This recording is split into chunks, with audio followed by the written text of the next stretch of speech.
Hey everyone, it's me, Arthur Kade, and we're at the Paley Center in New York chatting with the icon of music icons, the one and only Tony Bennett, who's celebrating his 90th birthday on NBC. He's giving us the scoop, so get ready for a great night behind the velvet rope.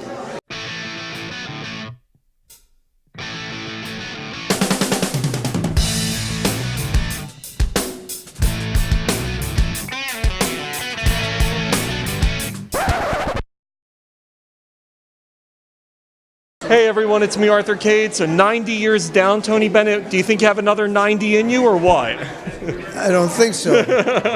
We'd like to have you here. Well, thank you very much. So congratulations. What an incredible special NBC has put together. Thank you. Did it blow your mind to see the incredible response with singers and actors who came to support your birthday? I'll never get over it. It's the greatest thing that ever happened to me in my whole career.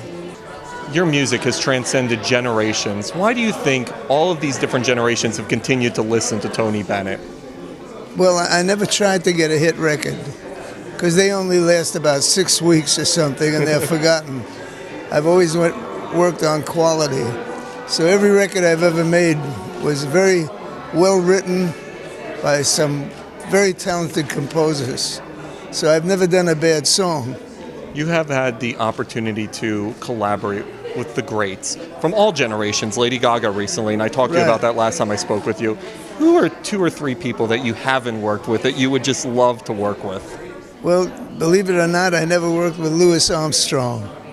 And he invented jazz and made jazz internationally famous throughout the world. And he was such a great man with a perpetual smile that he really meant for the world. He loved people. He loved entertaining them.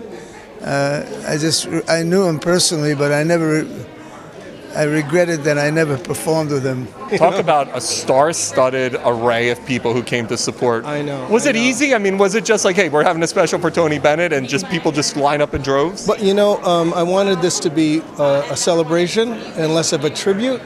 Tony looks forward. He's talking about being 120, and I'm getting ready for the 100. I said, are we getting another 90 out of you? No, 100.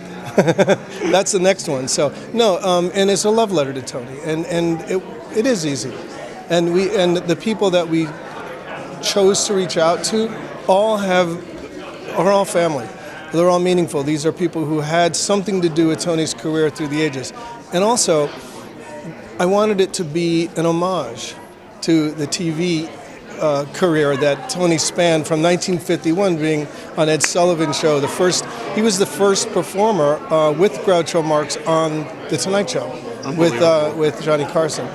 So we have comedy, we have actors. I didn't want it to be pedantic, so we talk a little bit about Tony in World War II and fighting in the Battle of the Bulge and marching with Martin Luther King and at 65 in Selma. It's a very, very rich and very human career. I'm very proud of it.